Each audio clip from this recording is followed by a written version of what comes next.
This is quite a long poem about all the experiences of music I've had during my life. It's called Rhymin' and Garfunkel, My Life in Music. Music for me began in 1963. The Beatles on TV could always please me. Love Me Do, I sang it too, like a proper mop-top star, with one of my mum's old wigs on and a frying pan guitar. The rest of the 60s were a mixture. The Beatles still played to their screamers, but alongside them were some dopier bands, most notably Freddie and the Dreamers. Freddie was a little bloke with glasses who grinned and kicked his legs around a lot. You were made for me, he sang out loudly, but I was sure I certainly was not. The Dave Clark Five, the Seekers, Herman's Hermits, Dave D, Dozy, Beaky, Mick and Titch, Jerry in his ferry on the Mersey. I was more into Mary, Mungo and Midge. Then a band awoke the rebel in me. The Rolling Stones with Jagger's snaky hips. I tried to dance as jerkily as he did, and I longed to have a pair of trout pout lips. Their music was a raunchy style of rock, with lyrics which, like Mick, were brash and lippy. But slowly I succumbed to softer vibes, then overnight became a drippy hippie.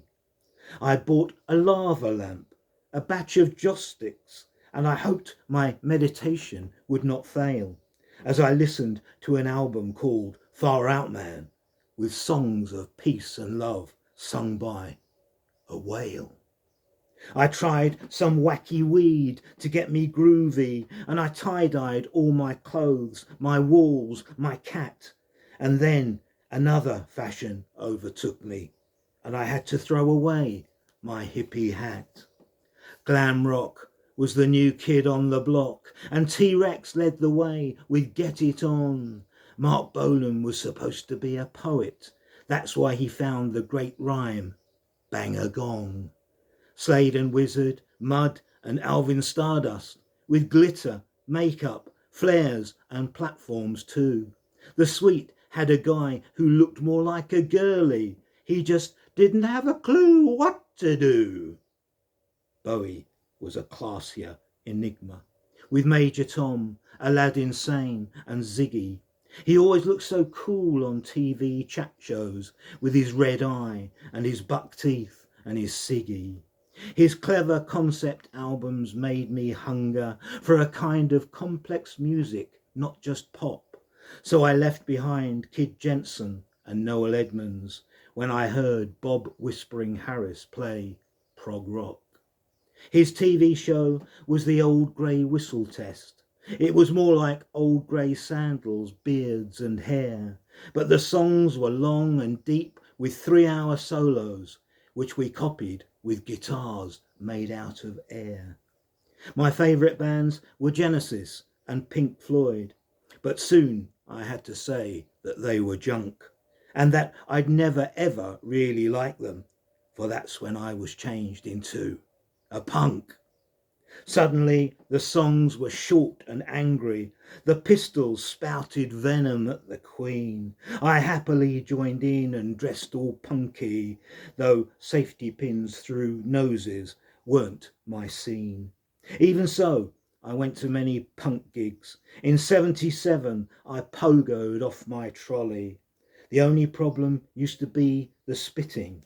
It was hard to look anarchic with a brolly. I saw the Clash, the Jam, the Damned, the Buzzcocks. The best time of my life with one great beauty. I had a massive crush on Debbie Harry, and I watched her twice on one day, feeling fruity. But Blondie changed, and so did music too. The new wave sound made punk less raw and frantic. Then came dandy clothes, big hair and makeup, and a load of punks all changed to new romantic. But this time I did not adopt the fashion. I didn't want to dress with foppish care. I knew I wouldn't look good in mum's lipstick, and I never did have Spandau Ballet hair. I quite liked Human League, Duran Duran, but life was less enjoyable again. A boring job, an even sadder love life. Yes, heaven knows I was very miserable then. The Smiths and Joy Division / New Order, some Simple Minds, a bit of U2 too. These were the sounds that got me through the 80s, till the 90s brought me something truly new. The smell of teenage spirit filled the airwaves. Nirvana cried, "Hello, hello, hello." Kurt Cobain was there to entertain us. He said he had no gun, but then, oh no. Other Yankee grunge bands lit the 90s. Then in 96, we all went Brit. Oasis took on Blur to be the greatest. No contest there for me, 'cause Blur was shit. Oasis had a string of brilliant singles, but after all, what is a Wonderwall? Then I heard that they were called a dad's band, so I gave up talking with a Manchester drawl. I'd never felt so naff, so sad, so ancient, the oldest swinger surfing on the crowd. Maybe it was time to hang my jeans up and stay at home alone with girls aloud. Age is certainly a force that numbs us. It's harder to be moved by music trends, but Garbage and Green Day and the Stereos have all become my recent rock star friends.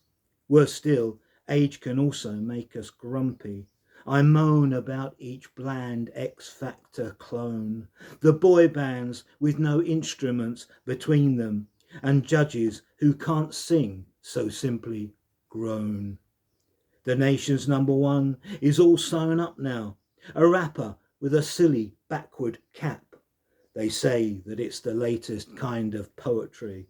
Well, I'm a poet and I think rap is crap. Music should be more than mindless rhyming, but maybe this just shows my age again. My granddad used to mock The Who and Hendrix. I must not turn out that way in the end. No, I must end more tolerant and open. I now love folk and jazz and rock and blues. I'll listen to each budding band or artist, as long as they're in pubs with loads of booze. I've even joined a folk group at my local. On Tuesday nights, we 20 sing and strum.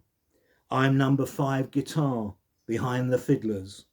Watch out, Eric Clapton, here I come.